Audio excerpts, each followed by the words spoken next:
Welcome back. So World 3 had the pit, and World 4 is also going to have its own pit. We are going to see what happens inside there. But first, we need to reposition the puzzle to World 2 again, if we want to be able to get closer to accessing what is up here. So we already got 2 of the ladders, we have 3 more to go, and one of them is, of course, World 4. Visiting his parents' home for a holiday meal, Tim felt as though he had regressed to those long-ago years when he lived under their roof, oppressed by their insistence on upholding strange values which to him were meaningless. Back then, bickering would erupt over drops of gravy spilt onto the tablecloth. Wow. Escaping, Tim walked in the cool air towards the university he'd attended after moving out of his parents' home. As he distanced himself from that troubling house, he felt the embarrassment of childhood fading into the past. But now he stepped into all the insecurities he'd felt at the university, all the panic of walking a social tightrope. Tim only felt relieved after the whole visit was over. Sitting back home in the present, steeped in contrast, he saw how he'd improved so much from those old days. This improvement, day by day, takes him ever closer to finding the princess, if she exists. She must. She will transform him and everyone. He felt on his trip that every place stirs up an emotion, and every emotion invokes a memory, a time and a location. So couldn't he find the princess now, tonight, just by wandering from place to place and noticing how he feels? A trail of feelings, of awe and inspiration should lead him to that castle. In the future, her arms enclosing him, her scent fills him with excitement, creates a moment so strong he can remember it in the past. Immediately, Tim walked out his door the next morning towards whatever the new day held. He felt something like optimism. Again, the pit, this time. Our little demonstration. Quite simple to explain, quite hard to actually get around. When you move forwards, time's going to move forwards. When you move backwards, time will move backwards. And not only that, enemies that you'd previously killed, or enemies that had previously died, just walking into the spikes, they are going to come back to life. Luckily, in the pit, in the case of the key, that one was glowing green, so unaffected by time, I could at least hold on to it. But if it was not glowing green, then I'd be in a bit more trouble. So, back around. If you want to get up there, you are going to have to bounce like this. You have to be successful at bouncing, though. If you're moving to the left, by the way, you cannot kill anything. If you're moving to the right, because time is going forwards. That part's kind of interesting, but I guess it does make sense. Yeah, you can only kill by going forwards, and whatever you killed comes back to life. Another gimmick, of course, that one key, it was glowing. I'm trying to use it there. Just broke it. Ruined all opportunities. So, it's obvious that you're going to have to take the one on the left.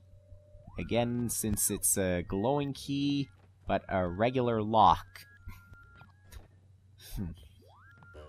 Even more difficult than before, since we have to work with time stopping, being controlled as we go forward.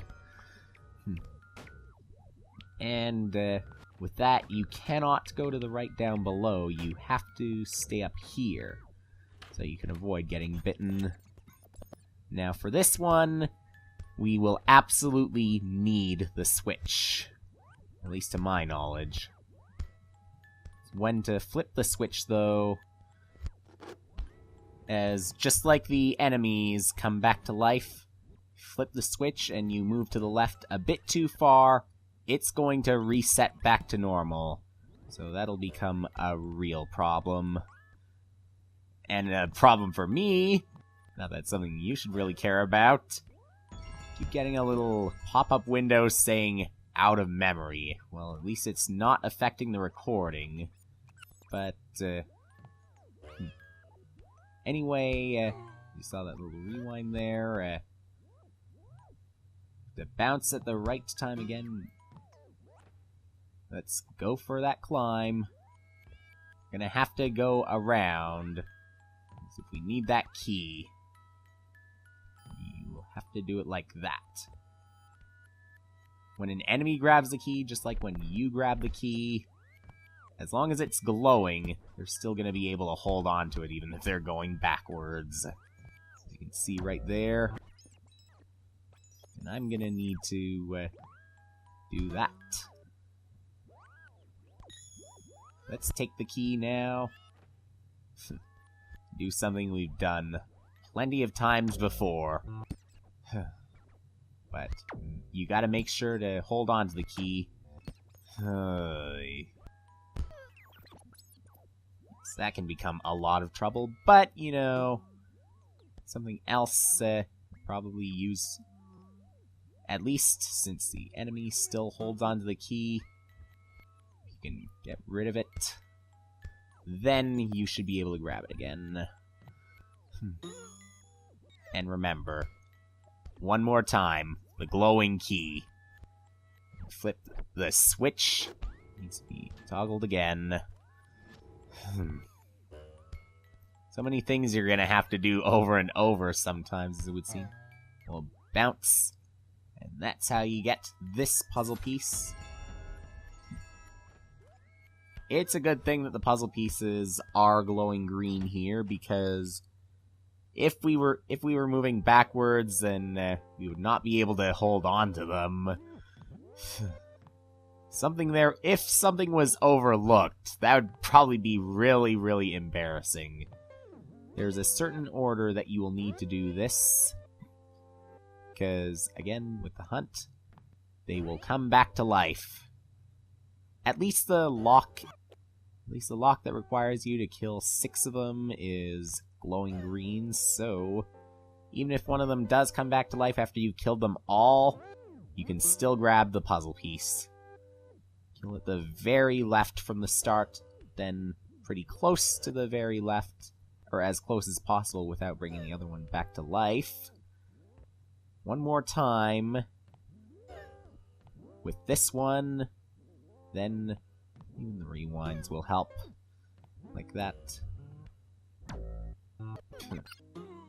That one gets pretty complicated. Take advantage of bouncing, like that, because more times you bounce on an enemy, it seems that the higher you will go. And the puzzle piece is now mine. So, this one, movement by degrees. Thank goodness they won't stay up. Also, you have to make sure that you live, but you also have to make sure an enemy lives so that you can pick up that key. But if you go a bit too early or a bit too late, at least the enemy can come back to life just by you simply going backwards. You don't even have to be at the same level, though. You can go up, or you can go down. Which is a good thing, because that's the only way you can do this. Moving to the very right, and then to the left. You don't even need to rewind this, but you can still do it anyway. And as the enemy dies, let's go of the key, so at least since it's glowing, though, again, just simply pick it up. That probably works the best. That will get us to this key. Finally get that glowing green puzzle piece. You can see again, key is gone, but the lock is back again. To be aware of that. For this one, gotta toy with walking forwards and then rewinding that again, fast forwarding it a little bit. Okay, maybe not necessarily fast forward, but just play it forward a little bit. Record or play, whatever. Most often, I guess you're just recording. That'll bounce you up, and you can get this one. We'll say in advance that some of these areas I've already missed some of the secret stars, but whatever. You can still get one of the endings anyway. Yeah, I heard that bite, so I might have to rewind again. It takes a number of tries, sometimes. Which is why these clouds are here. Speed things up a little bit. Even faster, you can get the key. And this one, you're moving even slower. It's best to stay at the middle if you want that key. So, just do it, well, somewhat quickly. Somewhat quickly at the start. Then stop, and then start again. Like that. You'll get the key soon enough. Just move like this, and you see that giant cloud. Hear all those bites. Sometimes hilarious. Well, now, with the key there, all you gotta do is grab.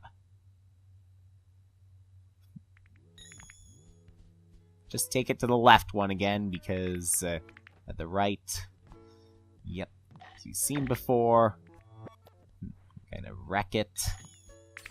You gotta love, though, how the key moves with the clouds. Just like you move a bit slower on these ones, or faster on the other ones. That, there's still the matter of that puzzle piece right there. Which is what the big cloud is for. Get it at the right time. But it you move slowly on it. Now, it's time. It's just to put the puzzle together. Let's see. You only see, yes, right now you only see 10 puzzle pieces. The other 2 will get in the last one. So, like this here. For this. And this. Obviously, you gotta put it at one of the corners. This one, a corner that does not exactly fit, but it's up there. So, wait. Some of the puzzle pieces are kind of awkward. They wouldn't work on a real jigsaw puzzle. They'd slide a bit too easily unless you got them attached to some other ones. Unless all the sides slide too easily, then you'd be in real trouble. That's 10 out of 12 puzzle pieces. Just get to the next 2 now. Fickle Companion. One that's easily really annoying. Since, unlike other keys, this one does not glow. So, moves back in time when you move backwards. You need to take advantage of that. Maybe the enemy needs to take advantage of that. Unfortunately, because the enemy is glowing...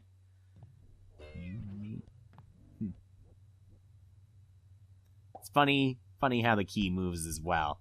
It moves where you previously were. There you go. And that takes care of that.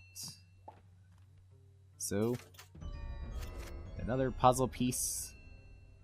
And a slightly different sound effect, too. For the second piece, you gotta remember that little space to the left. To the left of the lock. And the enemy must take advantage of that again. Only to be fooled. Because I am right here. Ready to stomp. Although... if at first you don't succeed, at least this one you can try again. need to be at the very left, leftmost possible.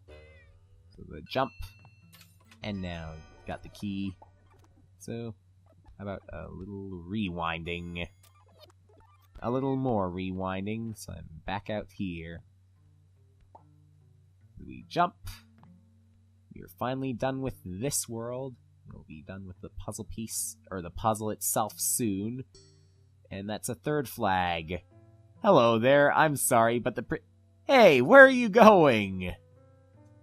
Well, it's quite obvious. Princess is in another castle.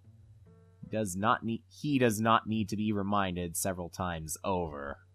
Maybe I might, though. So, that's 12 pieces, and centered correctly.